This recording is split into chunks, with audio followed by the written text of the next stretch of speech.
피해자라는 법적 용어가 있는데 피해 호소인이라고 명명한 것, 이것은 퇴행적인 언어 사용이었던 거거든요. 피해자에게 사과해야 되는데 SNS에 사과한다라고 올리고 땡인 거예요. 맞아요. 그게 무슨 사과예요? 맞습니다.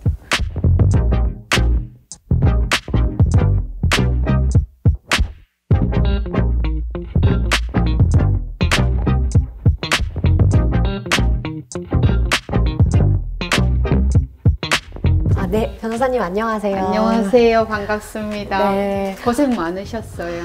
고생이죠. 멋있으셨어요. 아유, 아닙니다. 아닙니다. 더 애쓰셨죠, 그걸 위해서.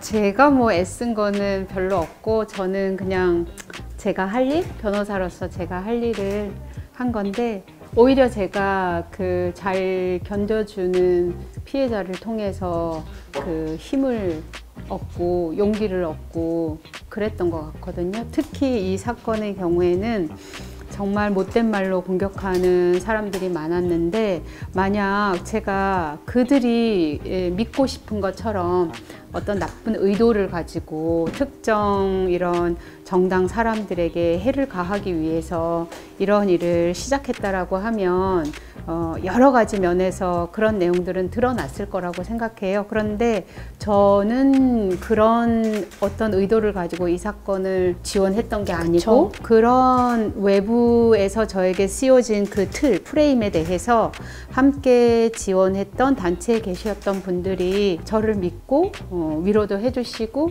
이런 것들이 제가 흔들리지 않는 거에 대한 큰 힘이었어요. 그래서 저도 이 사건을 통해서 참 감사한 마음을 더 많이 갖게 됐습니다.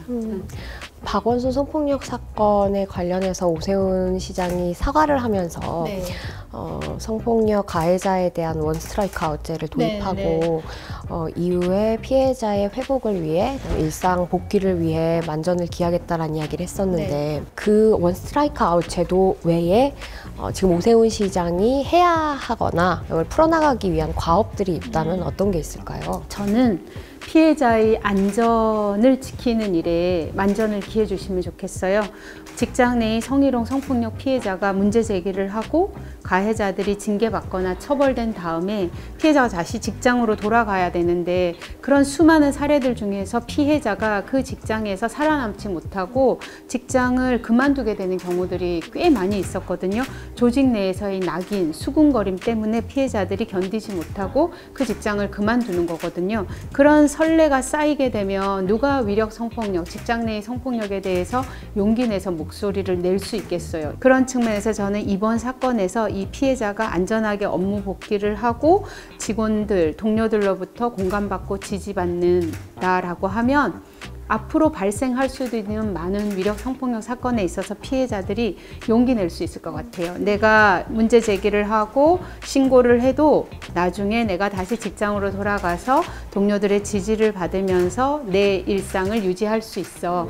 이런 믿음이 있어야지 더 빨리 더 용기 내서 피해를 드러낼 수 있을 거라 생각하거든요. 그래서 이 사건에서 피해자의 안전이 지켜지는 것은 수많은 위력 성폭력 피해자들에게 주는 굉장히 상징적인 메시지가 있기 때문에 저는 그 부분이 꼭 좀 배려되면 좋을 것 같아요. 또 아직까지 좀 해결이 안 된 부분들이 있는데, 네. 저는 개인적으로 네.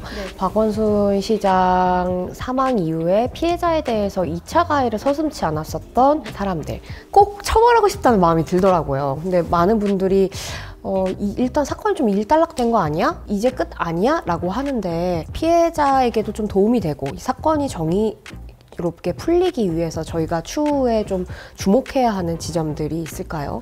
2차 가해라고 하는 게 아주 추상적이고 모호한 개념이 아니라 우리나라의 여성폭력 방지 기본법에서 2차 피해라고 하는 게 무엇인지, 피해자라고 하는 것은 어떤 사람을 얘기하는지에 대한 정의 규정을 두고 있거든요. 그런 측면에서 봤을 때 피해자라는 법적 용어가 있는데 피해 호소인이라고 명명한 것, 이것은 퇴행적인 언어 사용이었던 거거든요. 그리고 피해자에게 가해지는 여러 가지 2차 가해성 발언이나 행동들, 심지어 피해자를 살인녀로 고발하겠다라고 하면서 공개적으로 SNS에 1000명의 사람들을 모집을 하는 이런 엄청난 행위들, 그리고 피해자가 원치 않는 상황에서 피해자의 이름과 소속 근무 기간이 인터넷에 공개되는 이런 사안들은 그냥 뭉뚱그려서 2차 가해라고 보기에도 부족할 정도로 성폭력 특례법 위반의 범죄 행위이기도 했거든요. 이런 것들에 대해서 우리 사회가 명확하게 이것은 범죄다, 2차 가해 행위다 라는 것을 알고 2차 가해가 피해자에게 어떤 압력이 될 수 있는지, 그리고 우리들의 그런 2차 가해가 우리 사회에서 앞으로 발생할 수 있는 성폭력 사건에 대해서 어떤 기제로 작동할 수 있는지, 그런 부분들을 저는 정말 심각하게 고민하고 개선해 나가야 한다라고 생각하고요. 피해자의 2차 가해에 관여했던 분들, 그 분들 중에서는 박 시장을 지지했던 사람들도 있을 테고, 또 사회적으로 인플루언서에 해당하는 자신의 말이나 행동에 상당히 큰 영향력이 있는 그런 사람들도 있거든요. 자기들이 잘못된 말이나 행동으로 인해서 상처받은 사람이 있다라고 하면 그 상처받은 사람에게 사과해야 돼요. 사과의 가장 기본적인 조건은 자기가 무슨 잘못을 했는지에 대해서 구체적으로 사실을 적시하는 게 가장 중요하거든요. 내가 법에도 없는 용어인 피해 호소인이라는 단어를 쓴 것은 정말 잘못된 행동이었다. 이게 바로 구체적인 사실을 적시하는 것들이죠. 이런 자기가 잘못한 구체적인 사실을 언급하고 자신의 그런 잘못으로 인해서 피해자가 어떤 피해를 입거나 상처를 받았는지에 대해서 공감을 하고, 자기가 앞으로 그런 행동을 하지 않기 위해서 어떤 노력을 하겠다라는 각오를 얘기해 준다라고 하면 그것은 사과로서 평가할 수 있을 거예요. 그런데 제가 좀 황당하게 생각하는 것은 피해자에게 사과해야 되는데 SNS에 사과한다라고 올리고 땡인 거예요. 맞아요. 그게 무슨 사과예요? 맞습니다. SNS에 올리지 않아도 피해자에게 연락해서 사과 의사를 밝히는 게 그게 중요한 거죠. 피해자를 찾을 수 없었어요. 피해자에게 연락할 수 없었어요. 이건 말 안 되는 소리잖아요. 피해자를 지원하는, 조력하는 지원단체가 있고 저희 법률 대리인이 있고, 정말 피해자에게 사과할 의사가 있었다면 그 의사를 전달하는 데 장애는 없었어요. 에도 불구하고 피해자에게 사과하겠다라는 의사를 전달해 오신 분들은 없고 SNS에 사과한다라고 올렸어요. 무엇에 대한 사과인지도 모호하게. 그게 무슨 사과예요? 그것은 제가 봤을 때 그건 정치적 퍼포먼스예요. 그렇죠. 그거는 피해자를 기만하는 거죠. 그런 사과가 어디가 있어요. 먼저 사과하고 그 내용을 공개적으로 알리는 거는 의미가 있을 수 있겠죠. 근데 사과가 없는 상태에서 그것만 올린다?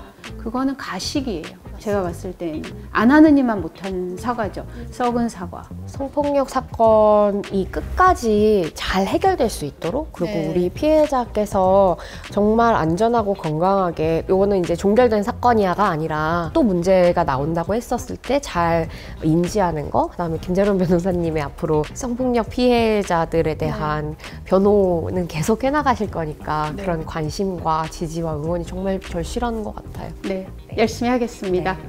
화이팅! 화이팅!